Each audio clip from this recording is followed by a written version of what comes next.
Welcome to The Explainer. Today, we're jumping into Brené Brown's Dare to Lead, and let me tell you, it flips the script on what we think leadership is. It's not about being bulletproof or having all the answers. Nope.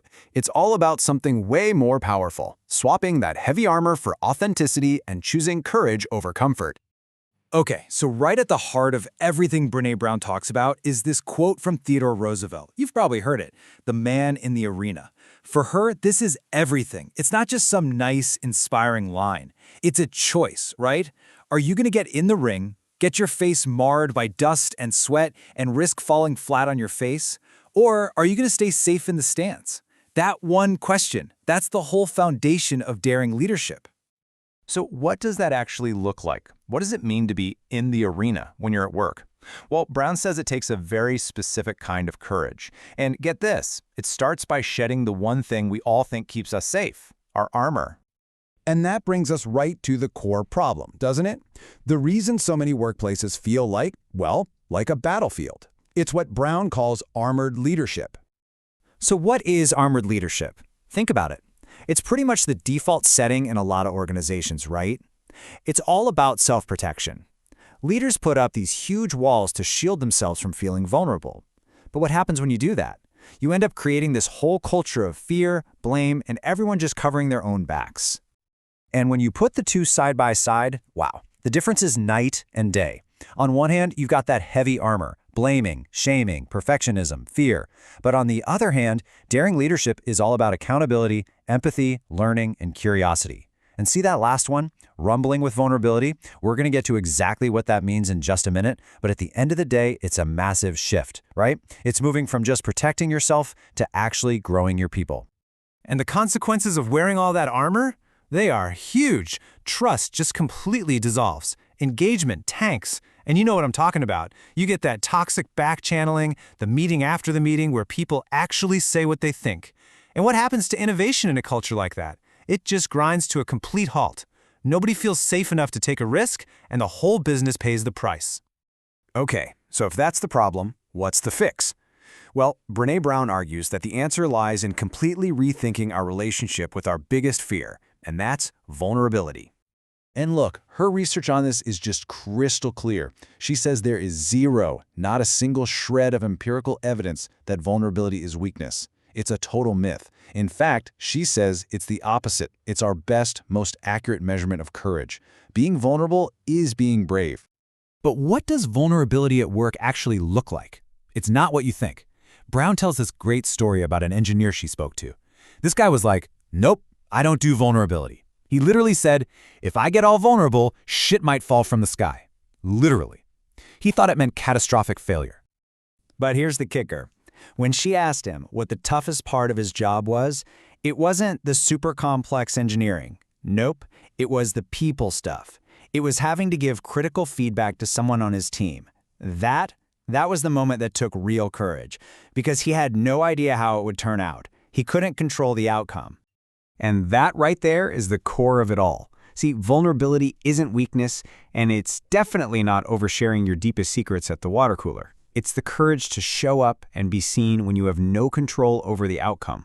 It's having that tough conversation. It's giving that feedback. That's the arena, and that's where the good stuff, like trust and real innovation, actually comes from. Okay, so if we know we need to be vulnerable, how do we actually do it, especially when things get tense? Well, Brown gives us a really practical tool for this. It's called the rumble. Now, a rumble is not a fight. Let's be clear about that. It's a conversation. It's a meeting where the goal isn't about being right, it's about getting it right together. It means you commit to leaning into that discomfort, staying curious, and just sticking with the messy middle of a problem until you figure it out. And she even gives us a playbook for how to start one. It's pretty simple. First, you just acknowledge that things are tough. Then you say you want to figure it out together. And then you use this magic phrase. Instead of pointing fingers, you say, the story I'm making up is. That one phrase is a total game changer because you're owning your perception is just a story, not a fact. And that just opens the door for a real conversation instead of putting someone on the defensive. But here's the thing.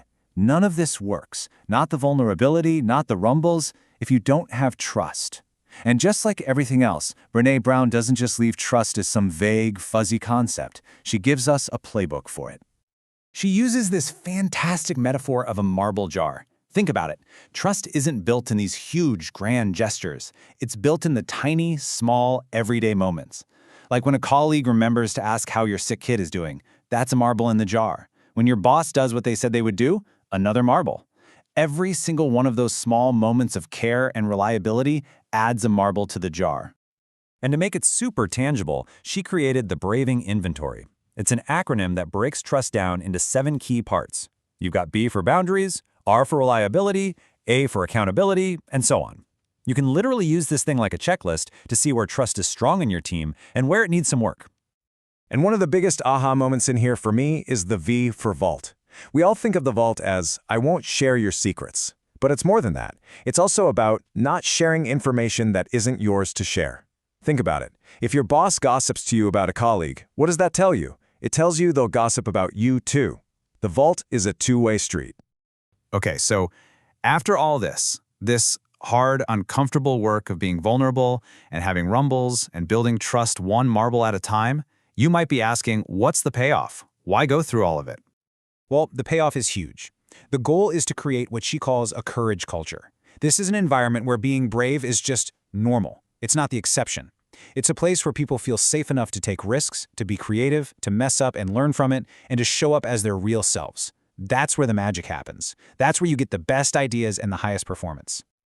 And look at this. The choice for leaders couldn't be clear. You can either spend a little bit of your time, say 15%, proactively attending to people's fears and feelings in a courage culture, or you can spend a whopping 85% of your time managing all the drama and unproductive behavior that comes from that armored, low-trust culture. You're going to spend the time one way or another. The question is how. You know, this quote from Joseph Campbell just nails it, doesn't it? The cave you fear to enter holds the treasure you seek. That's what this is all about. The cave. That's the tough conversation, the uncertainty, admitting you don't have the answer. And the treasure on the other side? That's the trust, the innovation, the real connection. And that really brings us right to the end here.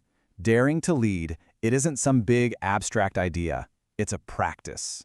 It starts with one small, concrete step into the arena. So I'll leave you with this question. What's the one conversation you've been putting off? The one rumble you know you need to have? That's your arena. That's your cave. Now go find your treasure.